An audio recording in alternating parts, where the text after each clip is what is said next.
জীবনে একবারও ইউজ করি নাই, শুধু ইউজ হয়েছে কয়টা পাখা? একটা। আর 599 টাকা কি এখনো কি ইনটেক রয়ে গেছে? এগুলো কখনো ইউজ হয় নাই। হাবিব, এই 599 টাকা কি এমনি রয়ে যাবে এই ইনটেক অবস্থায়? আল্লাহর হাবিব বলে কি চাও? আমি যে 599 টাকা জীবনও একবার কি করি নাই, ইউজ করি নাই। করছি কয়টা? একটা। আর 500 কয়টা আছে? 99টা। আপনি নবীর কাছে চাওয়া হচ্ছে, আপনি যখন সাইনে পৌঁছে যাবেন তখন আল্লাহরে বলবেন, আমি জিবরিল ফরিয়াদ করছি যে 599 পাকা জীবনে একবারও ইউজ করতে পারি নাই, ওই পাকাটা কাল ফুলসিরাতের মধ্যে, ফুলসিরাত তবে চুলের চেয়েও কি চিকন, তরবারি চেয়েও ধারালো, সেখানে আপনি নবীর উম্মত হাঁটতে ভয় পাবে।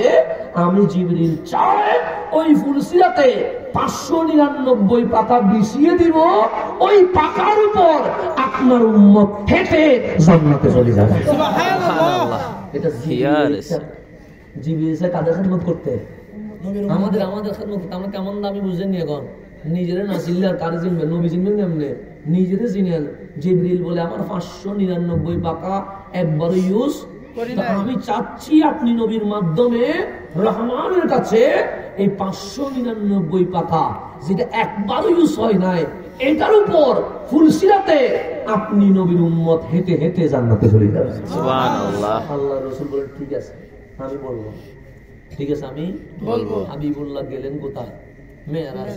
ঠিক জিবরিল ফরিয়াদ করলেন। আসার সময় জিবরিল বললেন, নবী গো দোয়া কবুল হইছে নি? কামলিওয়ালা বলে দোয়া তো কবুল হয়ে গেছে। সুবহানাল্লাহ। কাল হাসরে 599 পাকার উপরে আমার উম্মত কদম দিয়ে ফুলসিরাত পার করবে ইনশাআল্লাহ। এটার নাম হচ্ছে রহমতুল লিল আলামিন। ওখানে গিয়েও কার কাজ করতেছে? উম্মতের কাজ, উম্মতের কাজ। ওই নবীর বাদ দিয়ে আপনি চলবেন কেমনে? সেজন্য বাবা নবীকে আপন করে নেন। নবী আপন তো আল্লাহ আপন হয়ে যায়। নবীকে বাদ দিয়ে জীবনে কোনোদিন কেউ আল্লাহ পায় নাই, ভবিষ্যতেও কেউ আল্লাহ পাবে না। বাস আমার কথা শেষ। মরতে হবে, এতে কোনো সন্দেহ আছে? আজকের মাহফিলে যদি লাইট না থাকতো আপনারা কি বসতেন? কেন? অন্ধকারে মানুষ বসতে পারে না। এখানে হাসানা যায় না। যদি হাসানা যায় বাবু আসতো, যদি লাইট না থাকতো কেউ বসতো না। কেন? লাইট থাকলে মানুষ বসে, অন্ধকারে মানুষ বসে। সেই জন্য আমরা যখন ছোট ছিলাম, রাত্রি হইলে মায়ের সাথে, বাবার সাথে, বড় হইলাম বউয়ের সাথে, সন্তান হইল এখন সন্তানের সাথে, এরকম করে মানুষের জীবন যায়। কিন্তু অন্ধকার কবরে কি কোনো লাইট আছে? কিছু আছে? আপনি মনে করলেন মরে গেছি মানে এখানে কিছু নাই। আমার রাসূল বলেন না না, তুমি মরে গেছো মানে ফুঁসি যাও নাই, মাটির সাথে মিশে যাও নাই।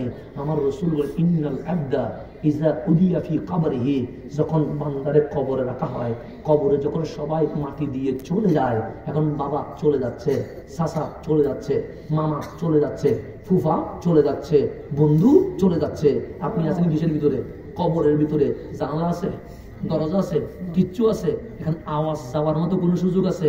কিন্তু রাসূল বলছে তোমার কানের পাওয়ার এত বেড়ে গেছে, ফাইয়াসমাউ কারআ নিআলিম, ওরা যে চলে যাচ্ছে টাক টাক জুতার আওয়াজটা পর্যন্ত তুমি কবরের ভিতর শুনতে পাচ্ছ। কবরের পাশে হাঁটলে জুতার আওয়াজ শুনে কারা? কবরবাসী। তো কবরবাসী যদি জুতার আওয়াজ শুনে, নবী কি সালাম শোনে না? ওরা প্রত্যেকে বানায় বলেন সাল্লাল্লাহু আলাইহি, প্রত্যেকে যে বানায় আকীদা বানায় আমি নিজে বুঝি না। কবরবাসী কি শুনে? জুতার আওয়াজ শুনে। আর আমার নবী সালাম শুনবে না? এগুলো কিছু কি থেকে কি বানায় আল্লাহ জানে। এখন ফাইয়াসমাউ কারআ নিআলিহিম, কিসের আওয়াজ আসছে? জুতার আওয়াজ। সবাই যখন চলে গেছে, এখন জুতার আওয়াজ আছে নাই। ফাআতানি মালাকান, দুইজন ফেরেশতা আসে। কয়জন? দুইজন। নাম কি? মুনকার নাকির। একজন ডানে ধরে, একজন বামে ধরে, দিশে তো শুয়াইয়া ফাইয়ুকইদানিহি। এখন নিচে আর 3.5 হাত নাই, এটা বড় হয়ে গেছে, ডানে আর বামে ধরে আপনারে বসাইছে। কি করছে? বসাইছে। এখন আপনি আর শোয়া নাই, আপনি কি গেছেন? বসে গেছেন। এখন কবরের মধ্যে লাইট আছে নি? নাই, অন্ধকার। অন্ধকারের মধ্যে আপনি ডানে বামে দেখলেন ভয়ঙ্কর চিত্র। কারণ মুনকার নাকির কিন্তু দেখতে সুন্দর না, আসওয়াদান, বড় ভয়ঙ্কর জিনিস।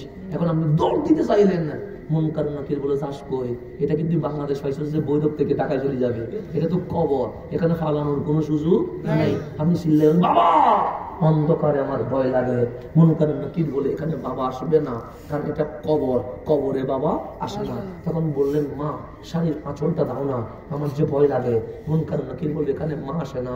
বন্ধু তোমার সাথে না কত রাত আমি জেগেছি, তুমি আছো, মন করেন নাকির বলবে এখানে বন্ধু আসবে না।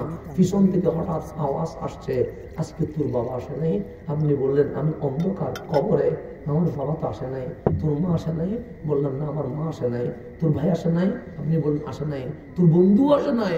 আসে নাই। আপনি চিল্লায়া বললেন কবরে এসে তো আপন কাউরে পাইলাম না। হঠাৎ আপনার পিঠে কে যেন হাত রেখে বলছে বাবা আসে নাই বলে টেনশন করিস না, মা আসে নাই বলে আফসোস করিস না, বন্ধু আসে নাই বলে কোনো পেরেশান হোস না। আমি নবী সোনার মদিনায় থাকতে পারি নাই, তুই নবী ভয় পাবি বিদায় আমি তোর কবরে চলে আসি। সুবহানাল্লাহ।